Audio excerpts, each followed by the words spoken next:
Class 9 सामाजिक विज्ञान geography book समकालीन भारत अध्याय 6 जनसंख्या का संपूर्ण बिंदुवार सारांश।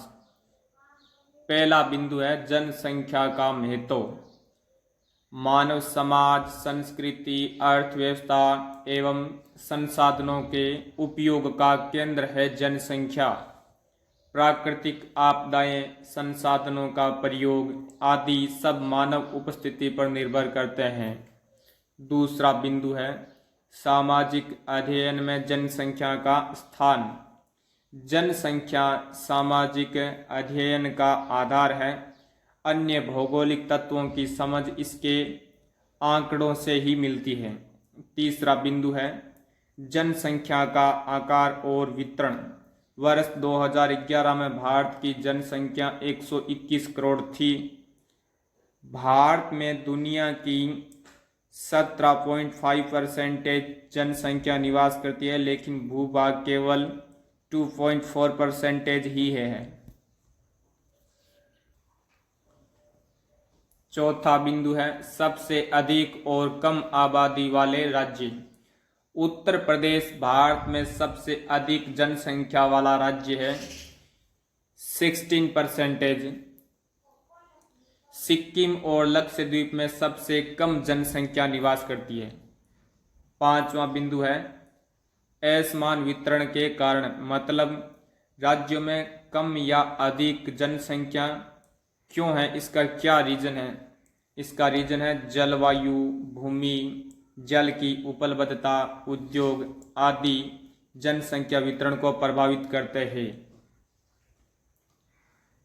राजस्थान बड़ा राज्य है लेकिन जनसंख्या कम है, जबकि बिहार छोटा होते हुए भी घनी आबादी वाला राज्य है। छठा बिंदु है जनसंख्या घनत्व। प्रति वर्ग किलोमीटर में निवास करने वाले लोगों की संख्या को ही जनसंख्या घनत्व कहते हैं। वर्ष 2011 में भारत का औसत घनत्व 382 व्यक्ति प्रति वर्ग किलोमीटर था। बिहार में सबसे अधिक 1102 प्रति व्यक्ति किलोमीटर और अरुणाचल प्रदेश में सबसे कम 17 व्यक्ति प्रति वर्ग किलोमीटर था।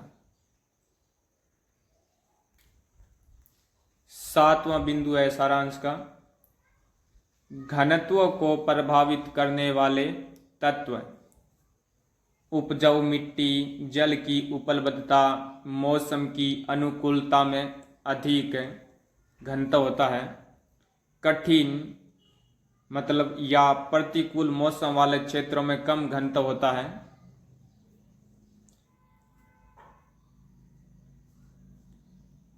घनत्व का मतलब है कि जनसंख्या ये कोई एक एरिया है, इस एरिया में जनसंख्या किस टाइप से निवास कर रही है, ऐसे थोड़ी कम या इस टाइप से एकदम ज़्यादा, इसका मतलब है जनसंख्या घनत्व, प्रति वर्ग किलोमीटर में निवास करने वाले लोगों की संख्या को।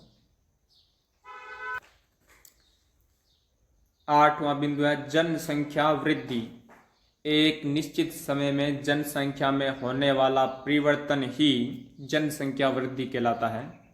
यह जन्म दर, प्रवास दर और इन तीनों पर निर्भर करता है। भारत में 1951 से 1981 के बीच तेजी से वृद्धि हुई।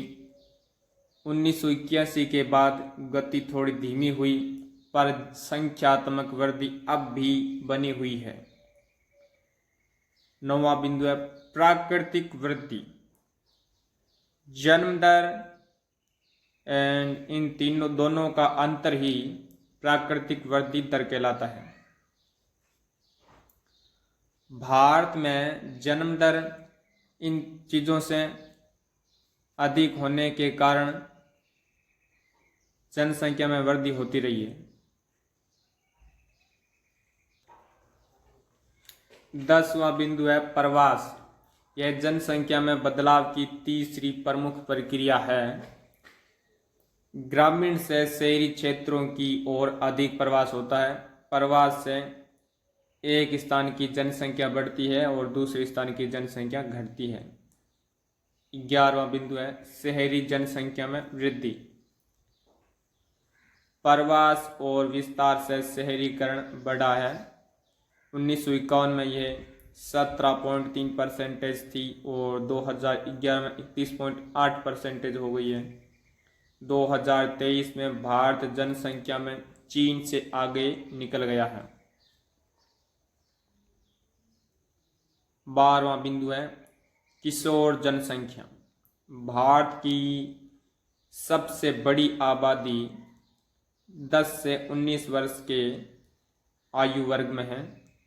यदि उन्हें उचित पोषण, शिक्षा, स्वास्थ्य सुविधाएं मिले तो ये देश का पूंजी बन सकते हैं। 13वां बिंदु है किशोरों की समस्याएं।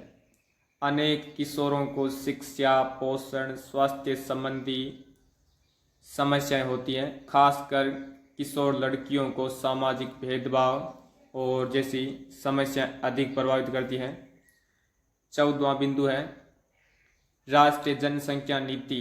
1952 में भारत ने परिवार नियोजन नीति शुरू की और 2000 की नीति में छोटे परिवार, किशोर स्वास्थ्य, मातृत्व देखभाल पर जोर दिया। 15वां बिंदु है भारत में हर 10 वर्ष में जनगणना होती है। पहली बार संपूर्ण जनगणना 1881 में हुई थी। ये सामाजिक, आर्थिक व जनसांख्यिकीय आंकड़ों का प्रमुख स्रोत है। 16वां बिंदु है साक्षरता की परिभाषा। कोई भी व्यक्ति जो 7 वर्ष या उससे अधिक उम्र का है और किसी भी भाषा को पढ़ और लिख सकता है वे साक्षर व्यक्ति कहलाता है, मतलब वे साक्षर कहलाता है। 17वां बिंदु है शब्दावली। इसमें जनसंख्या घनत्व, जन्म दर, ये प्रवास की शोरा, शहरीकरण आदि सभी महत्वपूर्ण शब्दों का सरल अर्थ समझाया गया है इन सभी को। 18वां बिंदु है अभ्यास प्रश्न। प्रश्नोत्तरी, परियोजना कार्य, चित्रों का विश्लेषण, कक्षा सर्वेक्षण का सुझाव भी इस भाग में दिया गया है।